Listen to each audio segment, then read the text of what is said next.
Hello everyone, my name is Verlieando Bunarwan.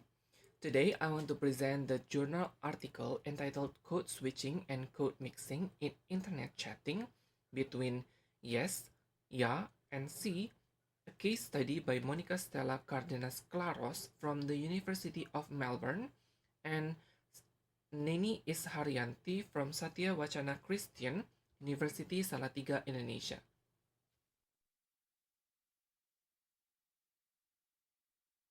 This is the table of contents. The first one is about the background of the study. The second one is the methodology that covers about the methods used in the study. The third one is findings to describe the main results. And finally, the discussion.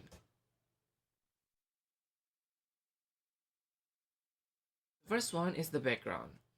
This article mentioned that according to Muisken in 2000 and Wei in 2005, the phenomena of code switching and code mixing of languages have long intrigued scholars who have examined what triggers such occurrences.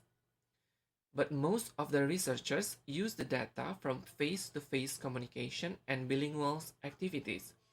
Meanwhile, this study examines the occurrence of code mixing and code switching produced during interaction in a chat room environment by advanced user of English from Spanish and Indonesian background. The methodology used in this article, the participant in this study were 12 male participants, which include 6 participants were from Indonesian background and 6 participants were from a Latin American background, representing 5 nations such as Colombia, Chile, Uruguay, Mexico, and Argentina.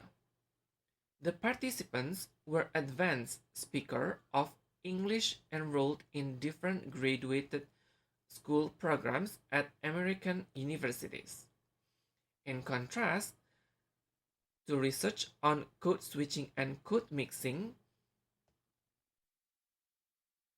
that examine letters, notes, homework, and to-do lists, the data for this study is a compilation of 84 transcripts of original type conversations collected through the MSN Messenger.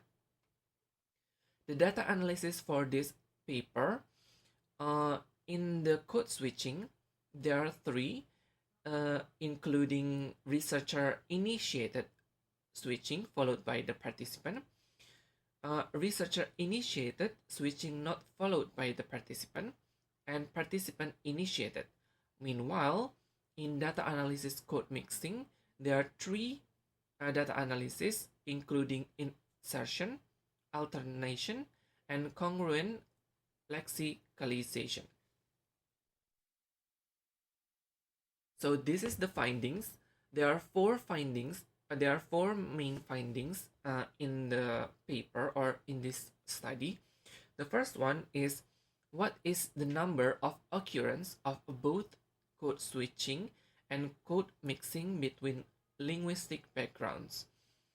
For information, in this study, there are 20 conversations were analyzed for each language. There are 4 main results for this paper.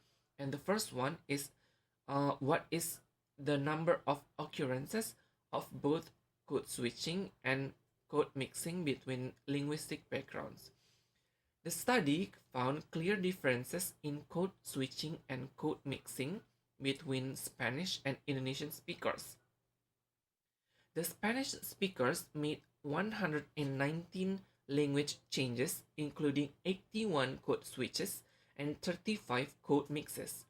Meanwhile, Indonesian speakers change language more often, with 174 total changes, including 110 code switches and 64 code mixes. This shows Indonesian participants alternate between language more frequently than Spanish speakers. The second one is, does researcher initiated code switching from participant to shift code? The study examined who initiated code switching in conversation. For Spanish speaker, 28% of switches started by researcher and 72% by participants. When researchers switched first, Spanish speakers followed 78% of the time, usually immediately. Meanwhile, Indonesian speakers showed a similar pattern. It shows 64% of switches begin with researchers and 36% with participants. In both groups, participants often match the researcher's language switch, showing this interaction influenced their language choices. The third findings, on what topic and functions of the language do speakers seem to switch the most? Additionally, what topics are common and or different regardless of culture? The study found that confirming words like yes or okay caused the most code switches, 21%. Other common triggers were farewells, 11%, tech terms, 10%, school topics, 9%, and sports, 6%. The Spanish speakers switch most when talking about school, which is in 17%, or computers in 14%, while Indonesians change language more often for goodbyes, for 23%, and sports, 19%, and emotions. Both groups used English tech words similarly.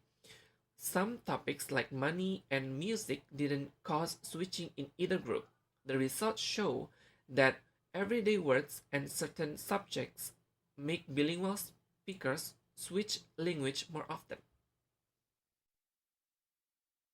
And the fourth finding is, what is the most frequent code mixing category in which participants mix languages? The study found both Spanish and Indonesian speakers most mixed language by adding single English words to their sentence. Spanish speaker did this 92% of the time, while Indonesian speaker did it 83% of the time.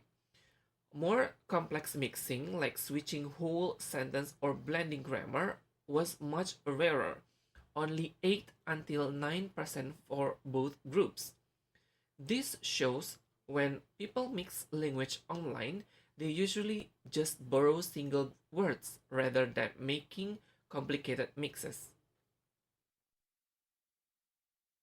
So this is the discussion. The weaknesses of this paper. The study has some limitations. First, it only looked at 12 male participants, so the results may not apply to everyone, especially women. Second, all participants were advanced English speakers, so we don't know how beginners will switch or mix languages. The third one is, the study only used MSN Messenger chats, which might not reflect how people talked on newer apps like WhatsApp or Instagram. And the second in the discussion is how the study can be expanded in the future. In the future, the researcher could include more people like women, different ages, and different English levels to see if code switching changes. And it could be also study newer application such and voice messages, and not just text chats, because in this paper it is just the transcript from the MSN Messenger chats. So this is the last this is all of my presentation. Thank you.